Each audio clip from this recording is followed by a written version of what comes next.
July 7th, 2016 at Wikispeed, Linwood, Washington. This is William Newing. You're here with Joe Justice and Quinn from Belgium. Hi. Belgium. And Jackson Rudd. And John Shalbrez is manning the cam. And today we got a lot accomplished. We can see from our backlog on the scrum board to your right, my left.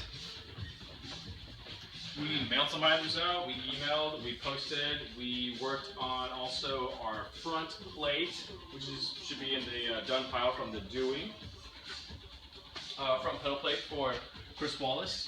Also, I believe 2 rear suspension modules are also completed and wrapped, as well as 2 front suspension modules. Awesome! And the pedal plate is ready to rock too.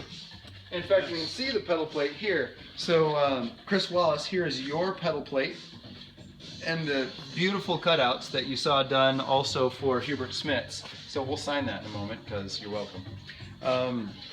Your suspensions are here, all 4, 2 front, 2 rear. Kuhn and John Shalbrez did the majority of that work. Thank you so much, guys.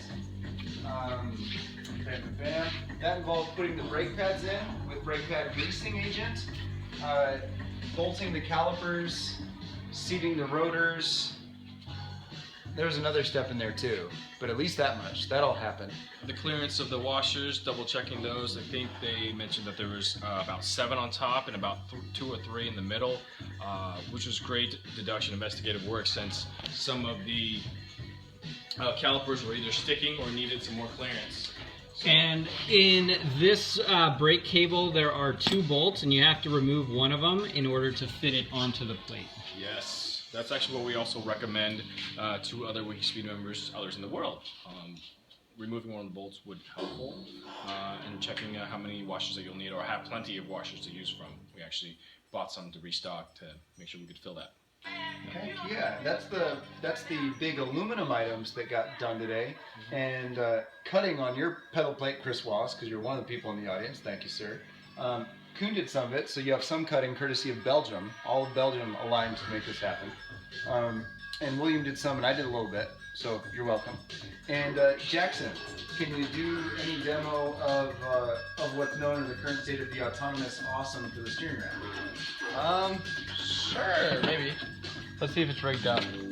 So right now, I think I showed you guys yesterday that the Arduino moves the wheels. And right now what we're trying to do is make it so that it can not only go in one direction, but 2, by doing some sort of relay magic. And if anyone out there has a better idea of how to switch polarity in a circuit, please tell us, because it would be really, really nice. Thanks, guys. Yeah, so right now the autonomous pedal plate, totally prototype, Jackson just wired it up this week. It does automatically on its own steer one way. So to make it steer both ways, it's actually pretty simple, but we just need to do it. We just started, is use relays to be able to flip polarity so the motor can go both directions. Jackson already wired it up to a program he'd written before, a neural net that does face tracking, and then tells the steering rack which way to steer based on where your face is, which is kind of awesome and a neat proof of concept. So that happened just this week, and that's in flight.